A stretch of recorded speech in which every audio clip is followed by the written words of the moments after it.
Voltamos com mais um bloco do nosso Momento Esportivo. 10 anos no ar, uma década dedicada ao esporte local e regional. Hoje nós estamos fazendo um programa exclusivamente com professores de educação física. Diversas áreas estão aqui para você ver como que é importante a educação física. Antigamente era só defesa, né? Hoje o entrar militar acha que era só defesa pessoal. Olha o leque de profissionais que estão aqui, cada um numa área diferente. Eu vou conversar com o professor Renato Sobral, que está fazendo um trabalho sobre Alzheimer. E muitos achavam que a educação física não podia trabalhar com isso. Professor, você podia explicar como é que é esse trabalho que está sendo feito aí? Você está defendendo uma tese, está fazendo um trabalho também no hospital, né? Pois é, essa é uma área que para a educação física é relativamente nova, que é a área da saúde mental. Por muitos anos pensou-se que o profissional de educação física só trabalhava do pescoço para baixo, né, com o movimento e não se preocupava com o cérebro. Então essa é uma área que nos últimos 15 anos tem crescido muito, que é uma área onde o exercício físico ele pode ser aplicado para pessoas que têm doenças neurodegenerativas ou transtornos mentais, doenças como Alzheimer, Parkinson, depressão, ansiedade.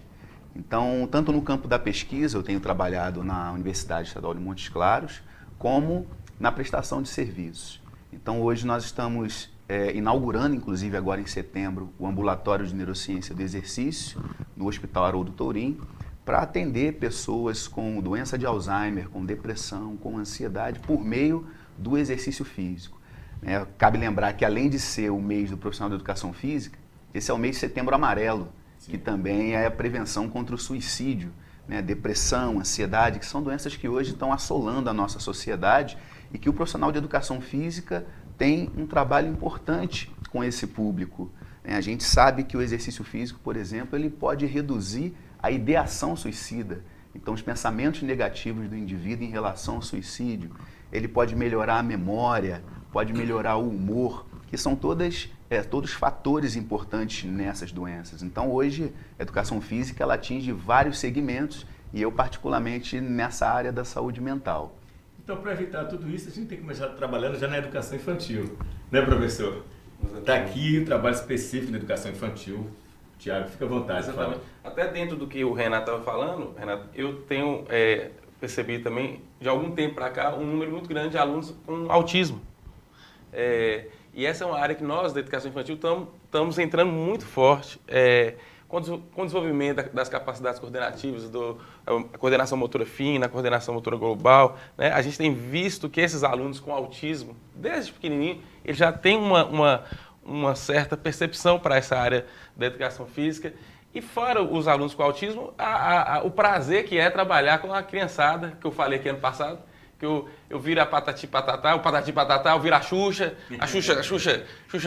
negra. Tem vídeo deles aí, tá? E o seguinte, só que o seguinte, além de ser um bom animador, né, que é o que a gente sempre fala com os acadêmicos, não basta só isso. Isso é uma parte importante para você conquistar a criançada, tudo, mas você saber o porquê que você está trabalhando, principalmente dentro da psicomotricidade, quais são os seus objetivos, né? A questão da lateralidade, noção espacial, e você formando essas crianças desde essa base, nós vamos ter a tendência a ter jovens adultos melhores capacitados, cognitivamente, motora, né? Aí quando entra em jovens adultos, a gente já entra no Janjão, no FEU, que o Janjão trabalha, além de organizar eventos, ele trabalha como personal, inclusive para pessoas que querem fazer concurso para a Polícia Civil, Militar, Federal, né, Janjão? Fala um pouco aí. É interessante, né, esse trabalho que a gente faz, porque vem da base, né? Digamos, a memória muscular, né? Igual o trabalho na área do Renato, né? de Tiago. Aí a gente já pega a pessoa na formação, né? Aí a gente começa a trabalhar ali as capacidades, né? Já mais desenvolvidas, né? Aí a gente pega tipo força, resistência, né? Cardiovascular respiratória. Aí a gente faz aquela avaliação também com o aluno, aí já inicia os trabalhos de melhorar o condicionamento físico. Fio, faz uma avaliação pra gente aí. Você que já trabalha mais com preparação física, mas também como técnico de futebol, de crianças e também de adultos. A educação física em si me ajudou muito nesse contexto de trabalho. Só que a área minha específica, que é a área do futebol, eu acho que falta muita coisa ainda. Porque eu vejo Montes Claros ir nos campeonatos. Campeonato do Major, campeonato do Renascença, campeonato... Mas eu não vejo um campeonato de base, lá na formação da base, com crianças de 10, 12, 13 anos, não vejo. E eu sempre falo essa mesma coisa em Montes Claros. Você vai na final do campeonato amador, na semana. Na outra semana você vai no final do campeonato rural com as mesmas pessoas. O Júnior Borges tem feito isso. Ele tá com a mas ele faz. Ele faz um trabalho Sub-9 até sub-20. Ele faz um trabalho bom, mas tá sozinho.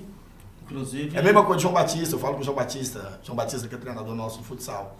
Fica só. Então, se você não começar a trabalhar lá na base, irmão, se você não começar a ir pro bairro, se você não começar a lapidar lá, a gente vai acabar perdendo as crianças de novo. Então, vamos saber de Beré aqui, por exemplo. O governo federal cortou 30% dos investimentos na universidade para pesquisa.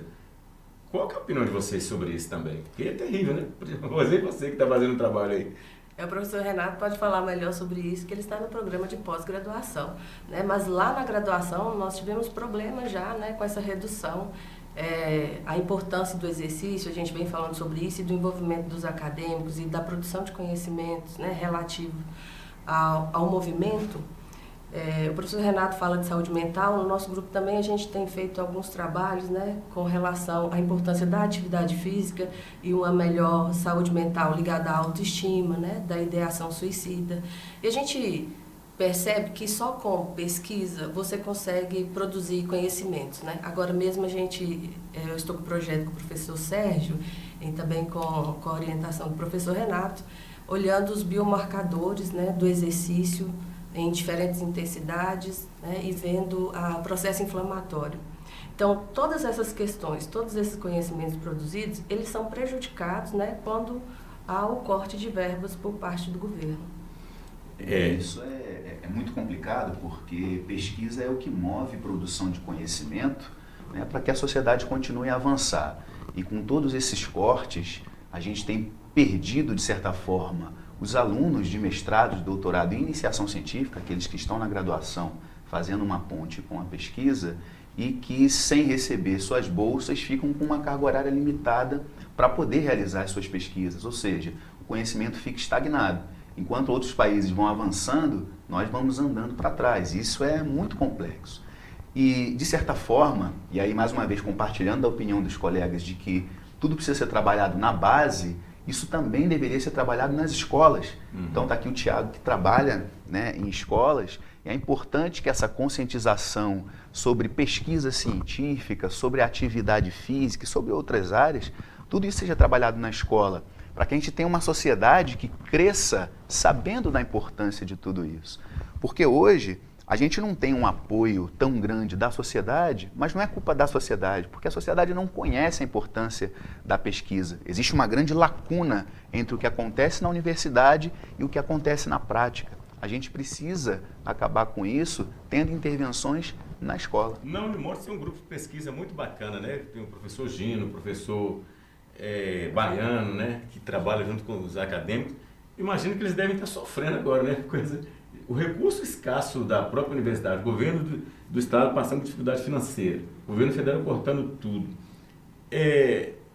Esse trabalho acadêmico com os profissionais, vocês acham que eles poderiam ter corrido atrás da propriedade, da iniciativa privada? Pois essa é algo que tem que mudar no nosso país. A gente está um pouco atrasado em relação a isso e fatalmente é o que vai acontecer. Nós precisamos de alguma forma criar novas estratégias de parceria. O que nos impede no momento é a questão burocrática e legal entre a universidade pública e as instituições privadas. É difícil fazer... A burocracia é muito grande. Muito grande, tem questões jurídicas. Ela tem um campus universitário hoje que ela não está abandonada, mas está precisando de reforma e não consegue fazer. Sim. Ela não consegue. Tem o professor Caribé lá, dá aula com as crianças, ele não pode pegar dinheiro para colocar lá, porque você tem que passar todo o processo burocrático e não consegue. A própria academia, antigamente você tinha Fadenor, né, que podia receber recurso, não sei se recebe mais, vocês que trabalham lá. Ela é o recurso que está pouco mesmo, né? A Fadenor conseguia mobilizar ela, quem gere o dinheiro que entra na universidade. Mas é que as parcerias estão ruins. Tá difícil, né? De fazer. Fique à vontade. Quanto ao processo hoje de... Queria a opinião de vocês também. O esporte, a opinião do esporte na escola, deve acontecer ou não? Quando eu era atleta, Beré também era, Beré joga ainda, a gente ia para a praça de esporte, a gente ia para jogar. Hoje você dá bolsa para o menino, paga e o menino às vezes não quer ir. O que está acontecendo isso? Tem que ter esporte de competição na escola mesmo ou não? Eu acho que é muito importante a gente sair um pouco também daqueles 4 esportes tradicionais básicos que a gente trabalha, né? Que é o handebol, o futsal, o vôlei e o basquete. A gente abrir o campo é importante, né? Você trabalha outras questões. Penso que a cabeça dos alunos tem mudado com relação a isso, sabe? Tem tido uma abertura maior. Antigamente o aluno só queria saber jogar futebol na escola. Muita gente confunde educação física com um tempo de jogar futebol. Vou jogar meu futebol. E aqueles que gostam do basquete? E aqueles que gostam de badminton? E aqueles que têm uma proficiência para peteca? Então a gente tem que trabalhar para abrir o máximo esse campo possível, né? Não ficar só fechado nos 4 esportes, minha opinião. E interessante que a gente estuda na graduação todas as modalidades, né? Então, assim, eu creio que o profissional aí da escola, ele tem um cronograma, que a gente estuda esse cronograma, né? Tem 3 meses, se desenvolve a modalidade, só que fica focado só na modalidade só, igual você falou. Aí é só futsal, porque todo mundo gosta de jogar futsal. E às vezes não é tão exigente da diretoria da escola. Acho que os diretores têm que cobrar isso também. E agora, Janão e Rubão, tá tendo até uma aceitação maior, por exemplo, eu dou aula teórica de educação física para os alunos. Segura um pouquinho que nós vamos para o intervalo. Daqui a pouco a gente volta, nós estamos batendo papo com a galera da educação física, professores, mestres. Trabalho aqui em Montes Claros, comemorando o Dia do Profissional de Educação Física. Já já a gente volta.